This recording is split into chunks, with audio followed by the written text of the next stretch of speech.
서울 아파트 거래량이 완전히 반전이에요. 그렇죠.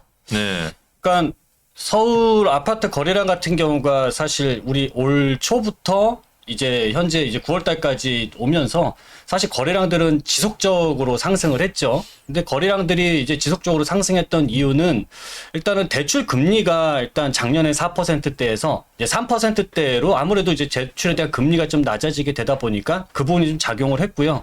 그 다음에 이제 얼죽신이라고 해서 신축들이 굉장히 가격 상승을 크게 이제 주도를 했고, 또 이런 신축들이 주도했던 가장 큰 이유는 사실 분양 가격이 정말 시간이 가면 갈수록 이 분양 가격들이 상승을 하다 보니까 사실 오늘이 가장 싸다라는 인식들이 컸다라고 할 수 있고요. 또 여기 특히나 이제 비아파트 같은 경우가 상대적으로 좀 침체가 들어서다 보니까 아파트 쏠림까지 일어나면서 이제 7월 달까지 최근 들어서 가장 높은 거래량들을 보였고요. 거의 9천 건까지 육박했던 거래량이 네. 6천 건으로 떨어졌습니다. 예, 그래서 이제 네. 거래량들이 이렇게 하락을 하게, 그러니까 6천 건으로 이제 하락을 하게 됐던 그 이유가 이제 대출에 대한 그 이유가 좀 크게 작용을 했다라고 이제 판단. 많이 이제 줄었다고 여러분들 보시면 될 것 같습니다. 거래량들이 갑자기 다 급감을 하다 보니까 이 시장이 다시 가격 하락으로 가는 거 아닌가라고 좀 판단하시는 분들도 계시고, 그런데 현재 이게 집값을 상승한 저는 원인을 우리가 여기서 파악을 해야 될 필요가 있는데요. 사실 이 신축 아파트라고 하죠. 이제 얼죽신이라고 하는 신축 아파트 중심의 수요가 굉장히 많이 이제 유입이 됐었는데요. 이런 신축 아파트 공급이 지금 현재 워낙 안 되고 있는 상황입니다. 그러다 보니까 이 9월 말 기준 현재 서울 아파트 같은 경우 총 가구 수가 한 184만 가구 정도가 서울에 이제 아파트들이 있는데요. 이 중에서 5년 이하 신축이라고 할 수 있는 건 16만 가구 정도가 되다 보니까 이게 8.8% 정도에 이제 불과한 상황이고, 그렇다고 해서 이 아파트를 빵처럼 또 찍어낼 수가 없잖아요. 재개발이나 재건축을 통해서 서울에서 아파트 공급이 돼야 되는데, 이조차도 최근에 이제 공사비 문제라든지 이런 갈등들이 생기다 보니까 이런 신규 아파트에 대한 공급 자체가 원활치 않습니다. 특히 내년, 내후년 같은 경우에는 신규 입주 물량마저도 크게 바닥을 치는 상황이 돼 있다 보니까요. 지금 이거 신축에 대한 얼죽신에 대한 이 선호도에 대한 흐름, 또 가격 상승에 대한 흐름은 내년이나 내후년에도 저는 좀 지속적으로 이어질 수 있다라고 이렇게 생각이 됩니다. 한 10년까지는 신축으로 봐야 되는데 얘는 너무 축소해서 잡았네. 자, 그리고 이제 둔촌주공 입주를 앞두고 나서 예상을 하는 게 과거에 헬리오시티 때처럼 이 전세 가격에 대한 흐름이 한 6개월 정도 침체 가는 거 아니냐라고 이제 예상을 하는데, 그때 상황과 지금 상황은 다르다라는 거죠. 그걸 이제 보여주는 표인데요. 헬리오시티 입주했을 때는 송파 헬리오시티와 고덕동에 있는 아파트들이 굉장히 입주를 많이 했습니다. 그때는 서울에 5만 가구 정도가 입주를 했는데, 이번에 둔촌주공 입주했을 때는 상황이 달라요. 거의 2만 가구 정도가 빠진 3만 가구 정도가 서울시 입주해서 둔촌주공을 빼고 난 다음에 그 이외에 둔촌주공 주변에 있는 지역들의 입주 물량이 없다 보니까 이번에 둔촌주공 입주 물량에 대한 여파는 예전에 헬리오시티만큼 크지 않을 거다라고 현재 예상이 되고 있습니다. 이게 제일 중요한 포인트는 둔촌주공 입주할 때는 3만 8천 가구에다가 앞뒤로 입주 물량이 많지가 않았어요. 그러니까 누적된 물량이 많지가 않은 거죠. 그러니까 이제 또 더군다나 이제 내년에는 2만 9천 3만 가구로 줄고 그 후에는 또 더 줄잖아요. 그렇죠. 근데 헬리오시티 입주할 때는 앞뒤로 물량이 굉장히 많아요. 우리가 신규 입주 물량 필요량이 보통 4만 5천 7천 가구인데 필요량 이상으로 계속 입주를 했잖아요. 네, 그렇죠. 근데 이제 이 둔촌주공 입주할 때는 사람들이 이제 부족하다는 걸 잘 안단 말이에요. 그러면 요 여파가 좀 상당히 크지 않을까? 어떻게 될 것이나 판단할 때 저는 입주 물량이 부족이 결국은 가격 상승에 대한 압력으로 계속 작용할 거다라고 이제 예상은 되는데요. 사실 지금 상황이 이렇다 하더라도 중요한 거는 이거죠. 이게 대출 규제가 아무래도 사람들이 이제 돈을 받아서 돈을 빌려서 내 집을 살려고 하더라도 사실 대출 규제를 정부가 강력하게 규제를 하고 있다 보니까 현재 서울에 있는 아파트 가격 같은 경우에는 사실 아파트 시장은 현재 거의 멈춤 상태가 돼 있다시피 한 상태라고 이제 보시면 될 것 같습니다.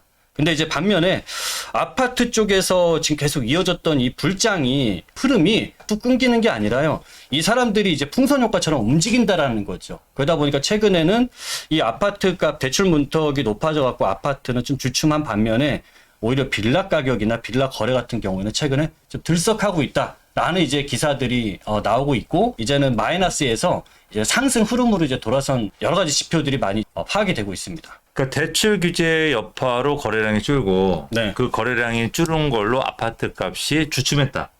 그렇죠. 아파트 값이 잡힐 수도 있다. 네. 이런 분석이 나오는 거잖아요. 네, 그렇죠. 실제로 그렇게 될까요? 이 물량이 감소한다라는 건 여전히 전세 쪽으로는 계속 이 수요가 지금도 매매 거래가 좀 잘 안 되고 있는 상황이다 보니까 이 수요는 전세 쪽으로 가고 있거든요. 그러면 전세값이 결과적으로는 계속 강세가 나올 수밖에 없는 상황에서 전세가 밀어올리는 상황에서 이 아파트 값이 무너질 수는 저는 없다라고 판단이 됩니다. 그렇게 본다면은 이 아파트 가격을 보더라도 가격이 올라 있다 보니까 여기에 대한 좀 이 가격이 많이 비싸구나. 우리 예전에 평당 1억 갔을 때 미쳤다라고 했지만 시간이 지나니까 그 가격에 대해서 사람들이 적응을 하게 되는 것처럼 지금 가격이 높게 상승을 했지만 적응기가 분명히 저는 필요하다라고 생각이 되고요. 그 다음에 이제 지금은 대출 같은 경우가 은행의 총량이 한마디로 총량이 다 쓴 거예요. 그러다 보니까 현재 대출을 은행에서 저리로 해줄 이유가 없습니다. 근데 내년 초부터는 다시 은행 대출이 리셋이 되기 때문에 이때부터는 은행들마다 다 대출을 모집을 해야 되는 상황이 오는 거죠. 지금 현재 상황하고 180도로 상황이 바뀔 수가 있습니다. 지금은 대출을 안 해주려고 하지만 내년 상반기부터는 대출이 원활하게 이제 저리로 나갈 수 있기 때문에 게다가 뭐 금리 인하의 흐름까지 같이 맞물린다면 심리적으로도 매수 수요가 지금보다는 더 이제 다시 살아나고 더 증가할 것이다라고 예상이 됩니다.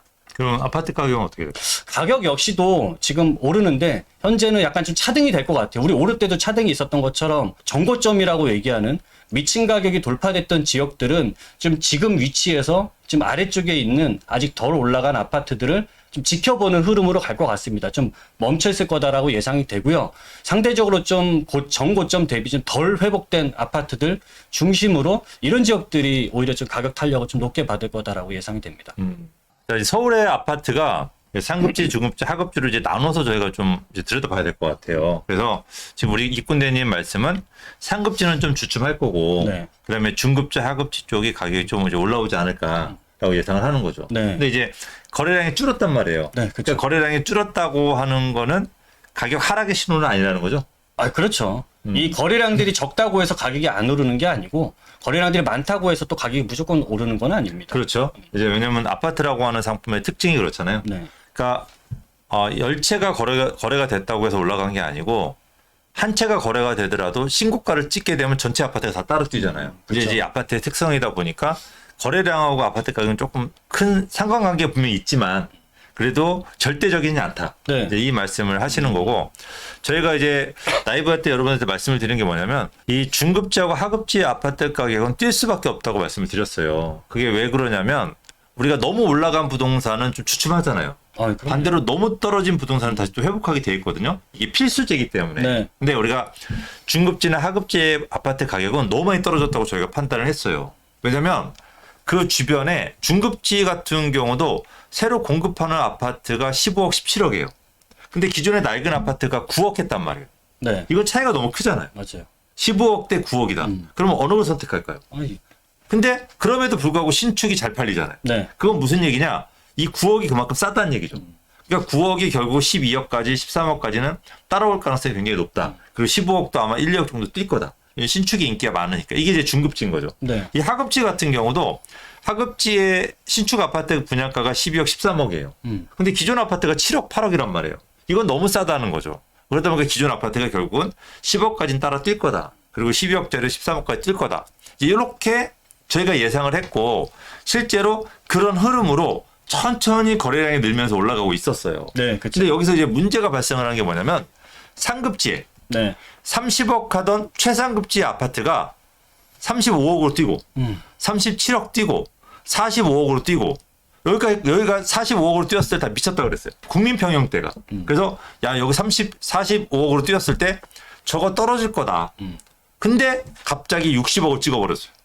그러니까 우리가 평당 1억이 가도 미쳤다고 했는데 네. 이 아파트가 평당 2억으로 뛰어버린 거예요. 그러니까 여러분들 상상해 보셨어요? 아파트 하나가 평당 2억이다.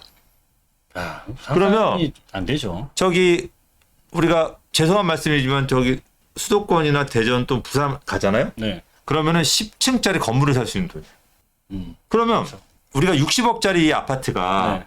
월세가 많이 받아봐야 500이에요. 지방이래 대도시 가서 지방의 광역시를 가가지고 10층짜리 건물을 사면은 월세가 2천만 원 나온단 말이에요. 너무 차이가 크잖아요. 그렇죠. 상업지에 또 장사 잘 되는. 그러니까 현재 이런 일이 현실로 벌어지고 있어요. 그러면 47억이 60억을 찍었잖아요. 네. 상급지. 그리고 나머지 상급지도 막 따라가고 있단 말이에요. 따라가고 있죠. 근데 저도 확실히 이거는 좀 미쳤다고 생각을 해요. 그래서 왜냐하면 이성적인 시장이 아니에요. 근데 이런 비이성적인 사람이 한두 개 거래하는 것만으로 아파트가 뛰는 거예요. 웃긴 거잖아요. 왜냐면 상급지 아파트가 몇십만 가구예요. 그죠? 10만 가구, 20만 가구인데 20만 가구의 아파트가 한 채가 높게 거래됐다고 해서 다 따라 뛰는 거예요. 그렇지. 이건 비이성적인 거잖아요. 왜냐면 10만 가구면 못해도 1000채 정도가 높게 거래돼 뛰어야 되는 거잖아요. 네. 근데 한 채만 거래됐다고 어떻게 다 뛸 수가 있어요? 근데 이제 시장을 저도 이제 시장을 우리가 이제 오랫동안 경험을 해보면 사실 이게 되게 비이성적이고 논리적으로 설명이 안 된다 하더라도 이게 어찌 보면 또 되게 당연한 얘기도 돼요. 보면은 반포에 있는 원베일리가 55억까지 갔을 때 미쳤다라고 했는데 이게 60억을 찍었단 말이죠. 근데 그걸 바라보고 있던 주변에 아리팍 아파트라는 게 있어요. 그것도 새 아파트라는 게. 아리팍이 보고 나니까 야, 저 아파트에 60억을 갔다고? 그 옆에 있는 아파트도 그 전까지 45억 가던 게 48억 가고 49억 이상 거래가 나오게 되는 거고. 주변에서 그러면 레미안 이제 퍼스티지라든지 이런 아파트들, 기존에 있는 아파트들도 또 따라갑니다. 걔네들이 고가를 찍으니까. 그러면 반포에 있는 아파트를 바라보고 있던 맞은편에 있는 동부 이천동에 있는 아파트들도 보면 한강맨션 같은 경우에도 그러다 보니까 또 41억에 신고가가 나오게 되고 또 그걸 바라보고 있는 여의도에 있는 여의도 시범 아파트도 27억 이상 신고가들이 나오게 되니까 여기서 우리가 좀 주목해야 될 거는 얘네들은 애초부터 고가 있는 지역이니까 이 지역은 내가 쉽게 들어갈 수가 없어 라고 할 수 있어요. 원체부터 거기는 뭐 토지거래 허가나 이런 제한 사항들도 있고 하니까. 그런데 상대적으로 이런 여의도라든지 그다음에 그 동부 이천동이나 반포 쪽의 가격이 뛰면서요. 그 사이에 끼어 있는 지역들이 어디냐면 동작구에 있는 흑석동이라든지 노량진 같은 지역입니다. 근데 최근에 이 흑석동에 있는 그 아크로 리버하임 아파트라고 그 지역에서 제일 새 아파트가 있는데요. 그 아파트도 22억, 23억씩 거래가 되다가 25억, 그 다음에 26억 9천까지 신고가들을 갔다라는 거죠.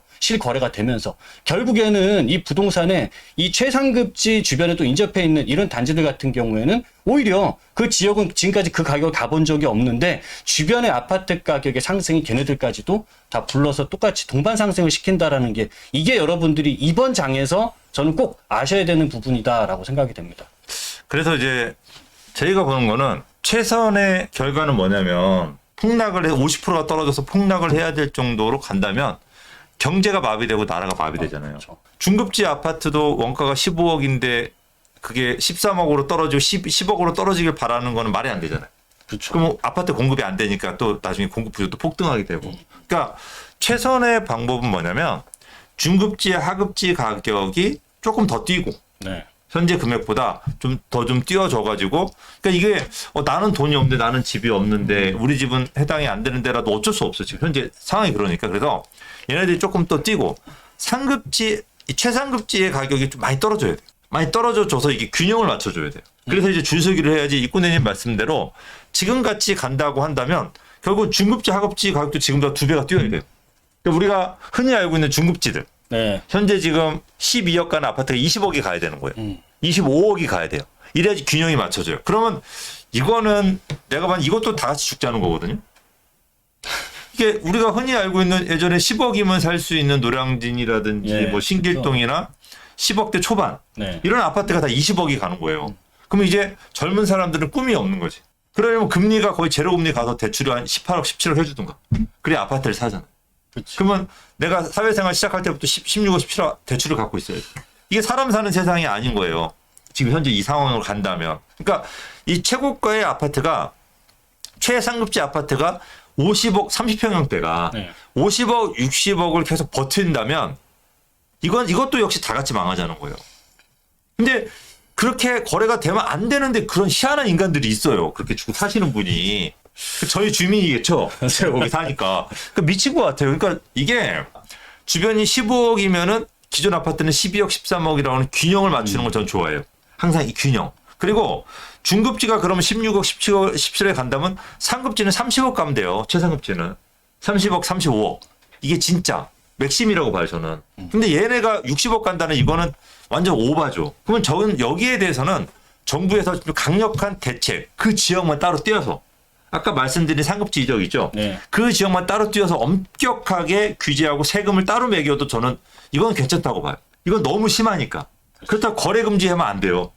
그럼 더 뛰어요. 오히려 숨어서 사는 게 오히려 우리가 숨어서 먹는 거 맛있잖아요. 우리가 어렸을 때 담배 많이 피우고 숨어서 피는 담배 마시잖아요. 제가 해봐서 알거든요. 뭐든지 숨어서 하는. 그러니까 거래는 시켜주되 뭔가 보유에 대한 세금을 좀 하든지 뭐 하여간 뭔가 좀 사기가 되게 힘들게 만들고 아니면 학교를 좀 학군 좋은 데를 또 많이 만들어주든가. 그래서 이런 게 분명히 필요해서 상급 최상급지의 가격은 저는 여기서 더 정부에서 절대 방관 안 해요. 더 뛰면은 다 같이 망하자고 하는 거니까 조금 더 좀 떨어져야 되고 중급지하고 하급지의 가격은 어느 정도 상승할 수밖에 없어요. 여러분들이 그걸 아셔야 돼요. 그러니까 어디에 여러분들이 포지션을 취하냐면 정부의 정책은 그렇게 나오게 될 거예요. 앞으로 최상급지의 부동산 가격을 규제하고 잡는 걸로. 왜냐면 35억, 40억만 가도 우리가 원하는 재테크에 대한 모든 공식은 다 되거든요. 굳이 그렇게 비싸게 갈 필요 없는데 비싸게 가버리는 거예요. 그러니까 그건 절대 안 된다. 형평성 문제도 그렇고 이 사회적인 문제를 야기한다. 그렇지. 거기에 대해서 정부에서 좀 강력하게 규제를 좀 해야 돼요. 하고 지금 상태만큼은 그다음에 이제부터 중급지, 하급지를 여러분들이 본격적으로 노려보실 필요는 분명히 있다라는 거예요. 특히 뭐 분당이라든지 뭐 판교라든지 아니면은 앞으로 이제 상급지로 진입할 수 있는 그런 유사한 지역들 있잖아요. 그렇죠. 이런 지역들은 정말로 좋은 기회가 열리고 있다는 거죠. 60억까지 뛴 게 25억으로 떨어질 리는 없다는 얘기예요. 60억까지 뛰었으면 그 40억으로 잡는 게 지금 목표예요. 정부에서. 그럼 중급지에서 상급지로 가는 지역들 얼마나 뛰어야 될까? 현재 13억 하고 있는데 13, 4억 하는 것들은. 여러분 상상해 보세요. 차이가 너무 크잖아요. 이제 이게 따라가는 현상이 이제 벌어지게 될 거라는 거죠. 앞으로 하급지에서 중급지로 올라가는 지역들, 중급지에서 상급지로 올라가는 그렇지. 지역을 여러분들이 분명히 누리실 필요가 있고 지금이 딱 지금 그 타이밍이라. 여러분들 보시면 되고 그런 지역을 노릴 때는 리스크는 하나도 없다라고 생각하시면 됩니다. 우리 거머우님이 지금 금리는 내리고 있는데 정부에서는 가상금리를 올리고 있다. 이게 거의 부동산에 관한 내용인 거잖아요. 그래서 이 그렇죠. 가상금리를 올리는 부분에 있어가지고 언밸런스한 게 우리가 상급지의 부동산 가격을 잡으려고 대출금리를 올리는 거예요. 근데 상급지는 대출이 안 나와요. 그렇지. 대출도 안 네. 나오고. 그리고 이미 다 대출 기준에 받았고 대출도 안 나오다 보니까 대출 금리를 올리는 게 상급지의 영향은 덜하고 오히려 중급지와 하급지의 가격을 잡는 거예요. 그러면 죽어나는 거죠 이쪽은. 별로 오른 것도 별로 없는데 이제 회복하고 있는데 맞아요. 이제 이런 부분들이 약간 정책과 현실하고는 좀 약간 안 받는 언밸런스한 부분이라고 생각을 하시면 될 것 같아요. 그러니까 그러다 보니까 결국 대출 금리는 지금 올린 대출 금리는 오래 못 가요. 가상 금리는. 전체적 금리는 이제 내려가는 추세니까. 그리고 이제 우리 미사일님이 건설사 아파트 30평 건설 원가 3억 정도 하나요라고 물어보셨어요. 그 아파트 한 채 짓는데 건설 원가 국민 30평형대 예. 3억 하던 거는 정말 저 멀리 옛날 얘기예요. 지금은 지방 같은 경우도 제가 봤을 때는 뭐 3억에서 4억 정도 사이 정도 들어갈 거예요. 그리고 서울 같은 경우는 5억 이상은 들여야지 제대로 된 물건이 나옵니다. 그 건설 원가가 거의 한 2배 정도 뛰었어요. 근데 이제 토지대가 비싸다 보니까 네. 이제 지역마다 이제 편차가 많이 차이가 나는 거죠. 그러니까 이 건설 원가가 지금 계속 뛰고 쉽게 잡히진 인건비나 이게 거의 대부분 차지하는 게 인건비거든요. 네. 여러분 알다시피 인건비는 잘 안 떨어지잖아요. 왜냐면 이 라면값 안 떨어지잖아요. 그죠? 밥값도 안 떨어지고 그러다 보니까 조금 좀 힘들지 않을까 지금 현재는. 그래서 여기에 우리가 좀 적응을 해야 된다.